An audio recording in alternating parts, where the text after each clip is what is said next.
On this episode of Outlook TV, the Pride Proclamation in Vancouver. Wicked at the Queer Arts Festival. Painting for Pride, and much, much more.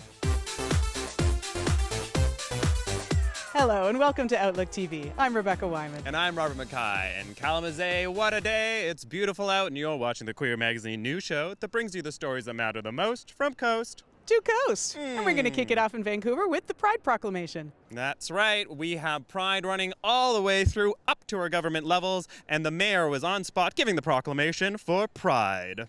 Vancouver Pride Week 2020 officially kicks off today with the Pride Proclamation at Vancouver City Hall. We had the chance to speak with Mayor Kennedy Stewart and the Vancouver Pride Society to see what's taking place for this year. This year, due to the COVID-19 pandemic, we are proud to host this virtual Pride celebration that is being live streamed today at Vancouver City Hall.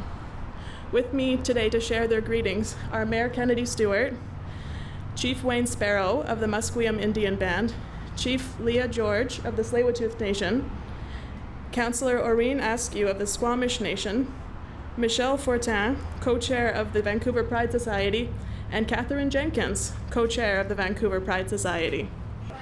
You know, the city has to be 100% behind all citizens, and but especially those who have faced discrimination in the past. And I really think it's the least the city can do as proclamations. But making Pride the centerpiece of how we celebrate in the city is so important, and so it's a really important thing to me. And I'm so happy. That's one of my favorite things to do as mayor, is to every year come out and say, this is who we are. So I want to welcome everybody to the City of Vancouver's 2020 virtual celebration of the Pride Proclamation flag raising and launch. I'd like to thank the Musqueam, Squamish, and Tsleil-Waututh people for sharing this land with us and joining us today to start Pride Week, that traditionally is one of the most well-attended and enjoyable weeks of the year in Vancouver. This year, due to COVID-19, we are proud to host a live stream version of the Pride celebration today from Vancouver City Hall, and to open our city and our hearts through a digital lineup of events that recognize the equality, diversity, and the unique contributions of the 2S LGBTQ+ communities to our city. I think for folks, having the mayor do the proclamation and stating as a city that we are inclusive of our trans and queer folks it sets an example, not only for City of Vancouver but other cities around the world. We're really mindful of the ways that we can celebrate our community and uplift our community right now.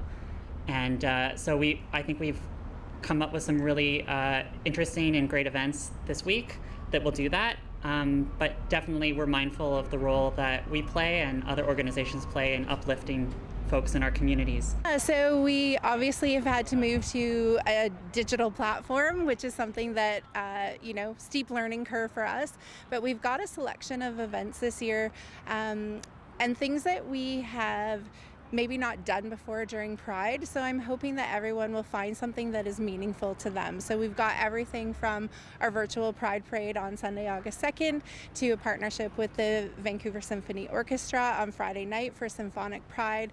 We're doing a queer history panel. We've got a 40 Years of Pride documentary. We have a fam jam, pajama jam for families that I'm hosting on video. So we feel like there's a diverse array of events where hopefully folks can pick the things that are meaningful for them to celebrate Pride this year. I think Vancouver can be an example, though, for the rest of the world. I mean, we are looked around the world. People look to the Pride Parade as something they've copied and they've learned from, and I think that's just going to happen again. We have amazing organizers here. So much work goes into it. The city is so happy to support in every way we can, and we're going to learn once again, and then that's, and I think that's, hopefully this will be over by next year and we don't have to do it, but the lessons we'll take from this will inform future parades. And whereas this year, due to COVID-19, where connection is more important than ever, we are proud to host a virtual Pride celebration and to open our city and our hearts through a digital lineup of events that recognize the equality, diversity, and the unique contributions of the 2S LGBTQ+ community to our city. Now, therefore, I, Kennedy Stewart, Mayor of the City of Vancouver, do hereby proclaim the period of July 27th to August 2nd, 2020 as Pride Week in the City of Vancouver. Hooray! The Progress flag is starting to be used in places across Canada. It's an update to the rainbow flag, Gilbert Baker's flag, which is important, and it's near and dear to all of our hearts. This new Progress flag is just more inclusive of our trans siblings, and then really highlighting the inclusion that we want for Black and Brown folks too. For Outlook TV, this is Angus Pratt at the Pride Proclamation 2020.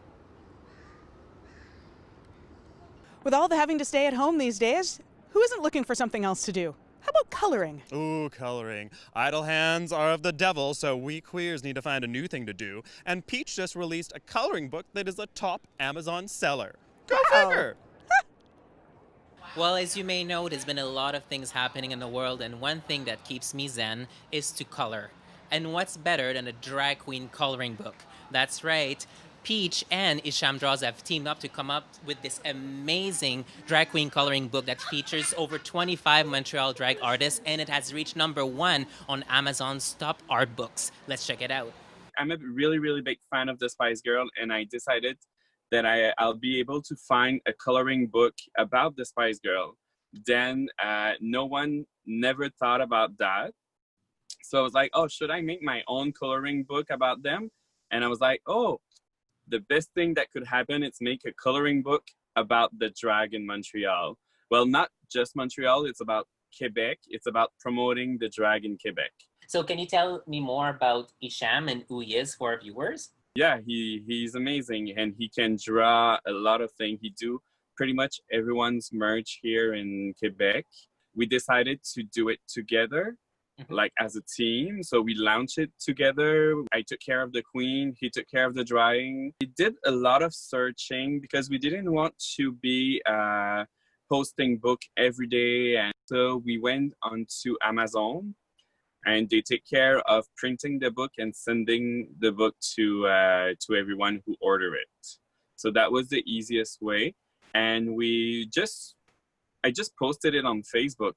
And then everyone was sharing it, and it was really, really a big success. Like, I thought it would be like a really small project that we are going to do for the drag, but it ended up that like children got them for as a gift. A lot of adults who buy them. We put the Instagram of every queen behind the books, so they tag us whenever they do their drawings. So it's really nice to see. We're going to do 5 books of 20 drag. So it's 100 drag. And the first book, of course, I took like strong name in Montreal. I was like, I want to have like a first book who has a real big impact. But then after looking at the other book, it's going to be the same enthusiasm. Like people's going to be as excited because it's all known drag from Quebec. Well, I can't wait to use all the colors of the rainbow in this awesome coloring book. For Outlook TV, this is Ollie in Vancouver. We're going to have to take a little break now. I'm going to step out of the shade and into the sun and throw some more shade. Ram.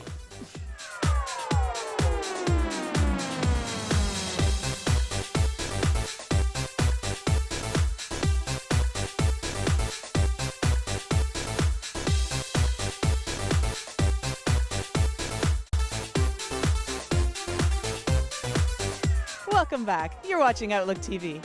Feel that, Rebecca? What? There's love in the air. Oh, is that what that was? Yes, because people were getting married at City Hall for Pride. I love it. I wish I learned how to tie the knot. To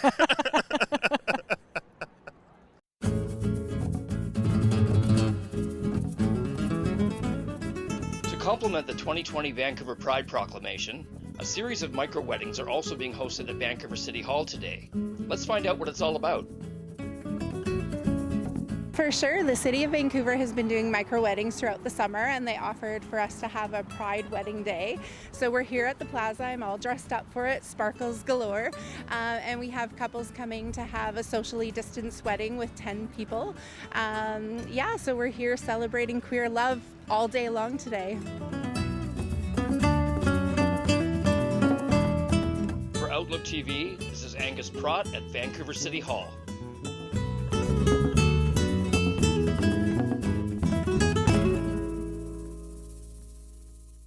We all know that censorship sucks, and as queer people, we got more than our share, but sometimes there is a golden lining. And we break out and we find ourselves a whole new audience with 10 times the production value. How does that sound, censorship? Ha! Back off. What's up, Canada? Thank you for watching Outlook TV. My name is Libra Wan, and today I have the distinct pleasure to speak with PM, a part of the performance art troupe known as the Darlings, and why they are the darlings of the Queer Arts Festival. Sometimes I can't believe it. I'm moving past. How did the name Darlings come about? Yeah, so we were all just standing around trying to figure out what we should be called. And we were kind of joking around and we came up with the idea of the Darlings, it being for a beloved person. And we're all like, they're my 3 best friends. So we were like, we kind of called each other the Darlings just based on that. And then the whole aspect of art history and how Darlings actually meant societal wonder. Who makes up the Darlings? So there's myself, there is Rose Butch, Continental Breakfast, and Made in China. And we're all here in Vancouver. Forming with the Darlings post-COVID has posed many obstacles for us. Being a live performance group that used to use space a lot, we really wanted to use the most public platform so we could reach as many people and have as many people join in with our live stream as we could. So we thought Facebook would be the one that would provide us the most positive experience. So we did our first show and it was going well, and then suddenly somebody reported it and we got taken down. And then we reread the rules and regulations and really made sure that our second show wasn't gonna pose any problems for us. And at the 15-minute mark when Made in China was stacking cards, somebody reported it again and immediately Facebook takes it down. They don't really look into the problems, just if there is a problem reported, they just will strip your video right offline and make it really hard to come back online. So with each of the Darling shows, we want to just give what it is to be non-binary and just a person living. So we often touch on police brutality, addiction, euphoria. We go into childhood traumas, we go into success, and with the Queer Arts Festival, they told us we didn't have any boundaries because they had a website that they were going to broadcast from, which nobody can report or take down.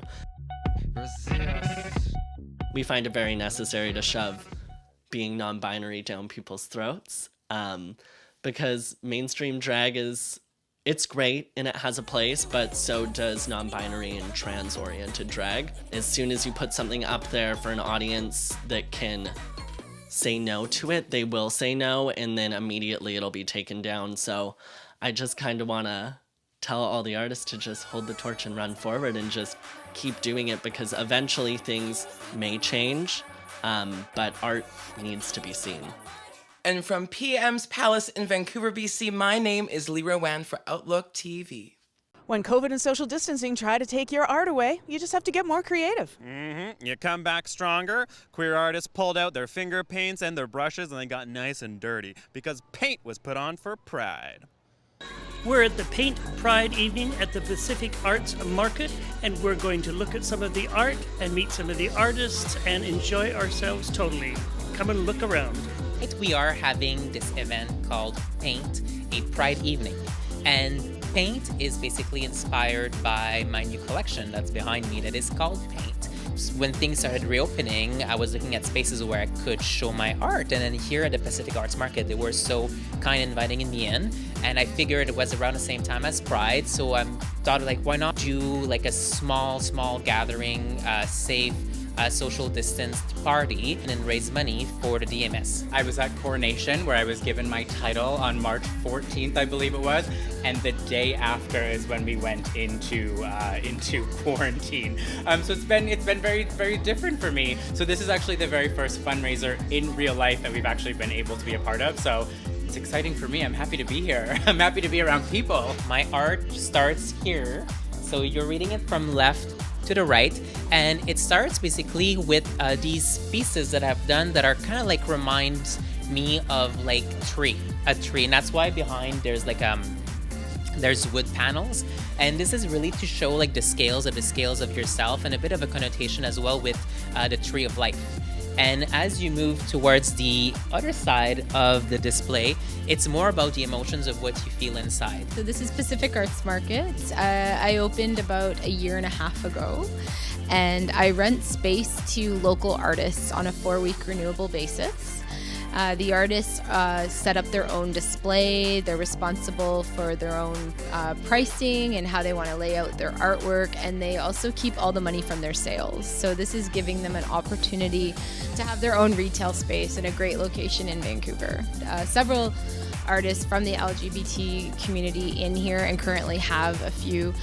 Behind me is the work of Gabby Mayer. I'd like to mention who aren't here currently. One would be Jared McKenna. He's a photographer, and he does kind of boudoir photography for men. And Drew Monroe, so also a photographer. We hold lots of great events here. It's a free space. You can hold your own events here, which is what Ollie's doing tonight. You can hold workshops here. I throw events. I sometimes get live music in here. And it's just a place that you can feel you belong to and feel very welcomed in. What an incredible selection of art for the Pacific Pride evening. This is Gary Welfader for Outlook TV. It's time for us to take another little break now. I'm gonna go to that bread cafe.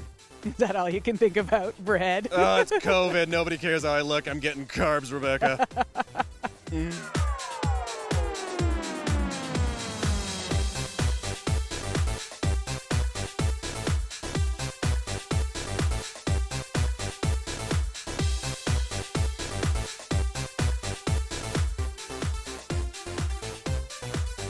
Welcome back. You're watching Outlook TV.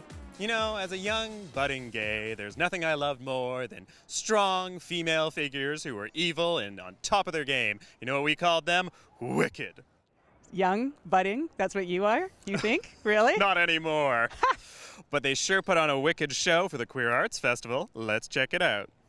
The 12th annual Vancouver Queer Arts Festival is being reimagined for 2020. We're going to talk to some of the festival organizers to find out what they have planned for this year.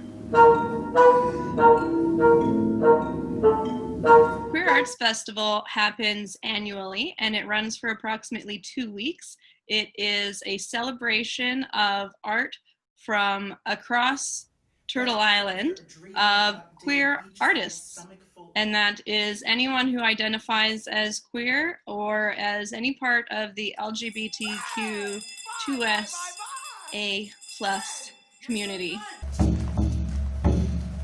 Two-Spirited at the Queer Arts Festival this year is really exciting to me, both professionally in my role with Queer Arts Festival, but also as an artist in my role as a member of Virgo Nation, Turtle Island's first all-Indigenous burlesque collective.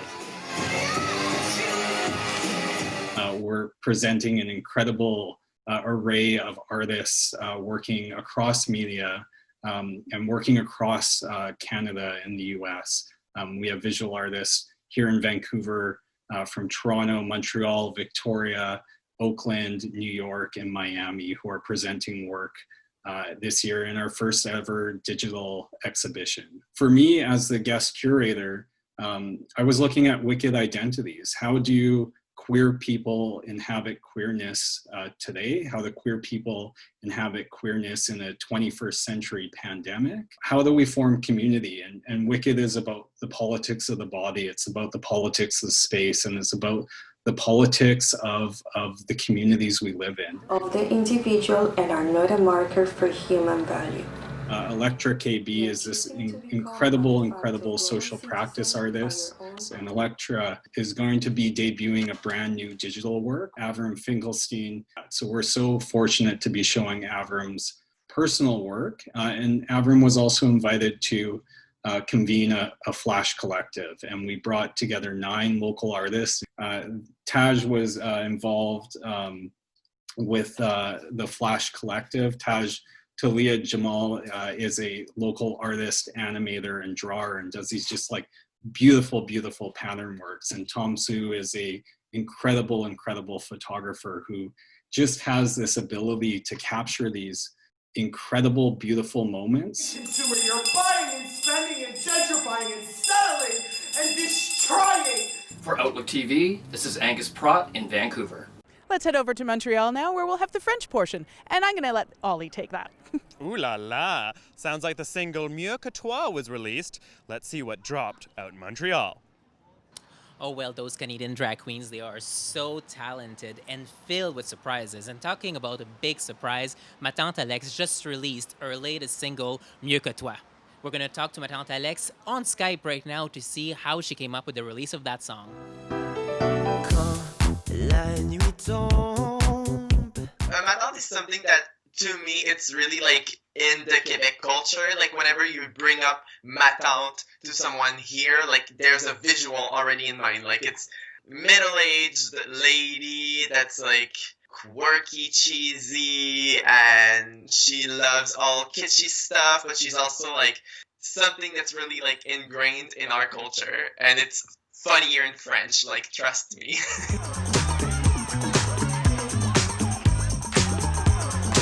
I got into drag like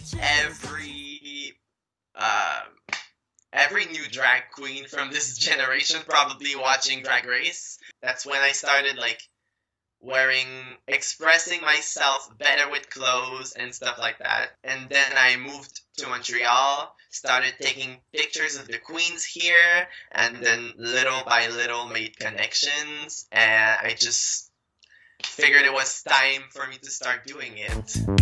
Je tape encore du doigt. Mieux que toi is not a deep song, it's just something fun to dance to, and it talks about dating in the age of the swipe right and swipe left, and whenever I'm on those apps, I always get bored really quickly and I feel like I can do better, so I stop replying and then I regret, and it just talks about that. It's nothing serious, but I think it represents who I am as a person and as a drag artist, because I'm just confused and fun. Why was it important to you to stick to doing music in French? I think French music is my first love. It added a uniqueness to what I was doing, and I know radios here are usually more open to French music.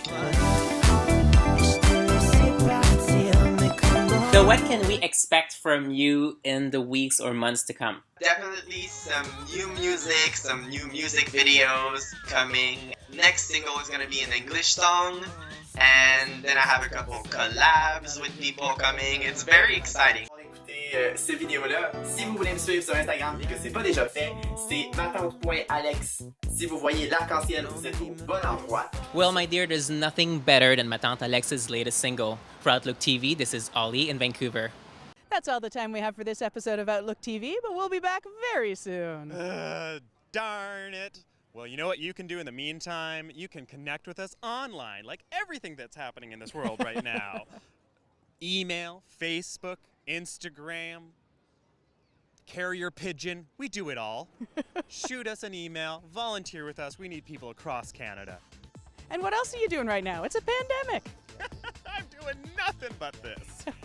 Thanks so much for joining us. I'm Rebecca Wyman. And I'm Robert Mackay. Stay safe, Canada.